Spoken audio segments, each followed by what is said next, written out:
ഇപ്പോൾ നമ്മളുടെ major Ravi sir വന്ന് പറഞ്ഞ 2-3 കാര്യങ്ങളുണ്ട്. അദ്ദേഹം പറഞ്ഞു, മോഹൻലാൽ സിനിമയ്ക്കകത്ത് അഭിനയിക്കുന്ന സമയത്തെ മോഹൻലാൽ ഒരു സിനിമയും കാണുന്നില്ലെന്നാണ് പറഞ്ഞത്. അത് ചിലപ്പോൾ മോഹൻലാൽ തിരക്കിട്ട് നടക്കുന്ന ആ സമയങ്ങളിലായിരിക്കാം, ഒരു സിനിമയിൽ നിന്ന് മറ്റൊരു സിനിമയിലേക്ക് ഓടി ഓടി അഭിനയിച്ചുകൊണ്ടിരുന്ന സമയത്തായിരിക്കാം.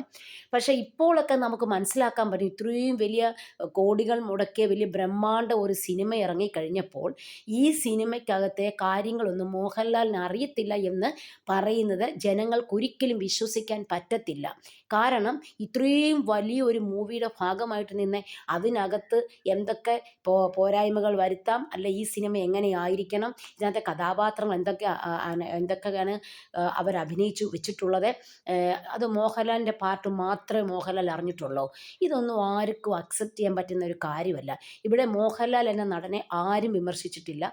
മോഹൻലാലിൻ്റെ നടനെ എല്ലാവരും പ്രോത്സാഹിപ്പിക്കുക ഓരോ ദിവസവും ഇവിടെ ചെയ്യുന്നത്.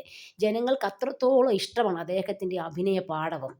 അതുപോലെ തന്നെ പൃഥ്വിരാജ് എന്ന് പറഞ്ഞ ഡയറക്ടറെ, അദ്ദേഹത്തെക്കുറിച്ചാണ്, അദ്ദേഹം ഇത്രയും ചെറിയ പ്രായത്തിൽ തന്നെ ഇത്രയും വലിയൊരു സിനിമ ചെയ്തു. അതുപോലെ മുരളി ഗോപിയുടെ സ്ക്രിപ്റ്റ്, ഇതിനകത്ത് അദ്ദേഹത്തിൻ്റെ എഴുത്ത്, അദ്ദേഹം എന്ന ആളിൻ്റെ കലാസൃഷ്ടി എങ്ങനെയുണ്ട്. സിനിമയെ എപ്പോഴും നമ്മൾ കാണേണ്ടത് യാഥാർത്ഥ്യവുമായിട്ട് ഒരിക്കലും നിങ്ങൾ തട്ടിച്ച് നോക്കരുത്. അങ്ങനെയാണെന്നുണ്ടെങ്കിൽ ഇത്രയും നാളും ഇറങ്ങിയ എല്ലാ സിനിമയും നമുക്ക് യാഥാർത്ഥ്യവുമായിട്ട് തട്ടിച്ച് നോക്കിക്കഴിഞ്ഞു കഴിഞ്ഞാൽ നമുക്ക് ഒരു സിനിമയും കാണാൻ തോന്നത്തില്ല. അത്രമാത്രം കോലാഹലങ്ങളും പ്രശ്നങ്ങളും എല്ലാം പറയുന്നുണ്ട് സിനിമയ്ക്കകത്തെ. അപ്പം ദൃശ്യം എന്ന സിനിമയ്ക്കകത്ത് എന്തെല്ലാം കാര്യങ്ങൾ കാണിച്ചു. അപ്പോൾ എന്നിട്ട് അതാരും അവിടെ ഒരു പ്രശ്നം ഉണ്ടാക്കിയില്ലല്ലോ.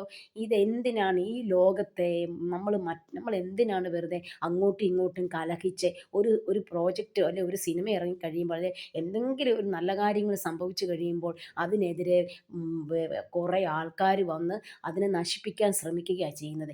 ദയവ് ചെയ്ത് ഇതൊരു കലാസൃഷ്ടിയാണെന്ന് മനസ്സിലാക്കിക്കൊണ്ട് എല്ലാവരും ആ സിനിമയെ വിജയത്തിലേക്ക് എത്തിപ്പിക്കാൻ ശ്രമിക്കുക.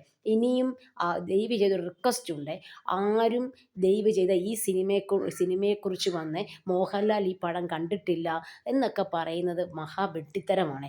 എന്തായാലും അദ്ദേഹത്തിന് ഇതിൻ്റെ എല്ലാ പാട്ടുകളെക്കുറിച്ച് നന്നായിട്ട് അറിയാം. ഇത്രയും പ്രൊമോഷനൊക്കെ നടത്തിയ ഒരു സിനിമയ്ക്കകത്തെ കാര്യങ്ങൾ അറിയത്തില്ല എന്ന് പറഞ്ഞു കഴിഞ്ഞാൽ ഇവിടുത്തെ പൊതുജനം കഴുതയല്ല എന്ന് മാത്രം നിങ്ങൾ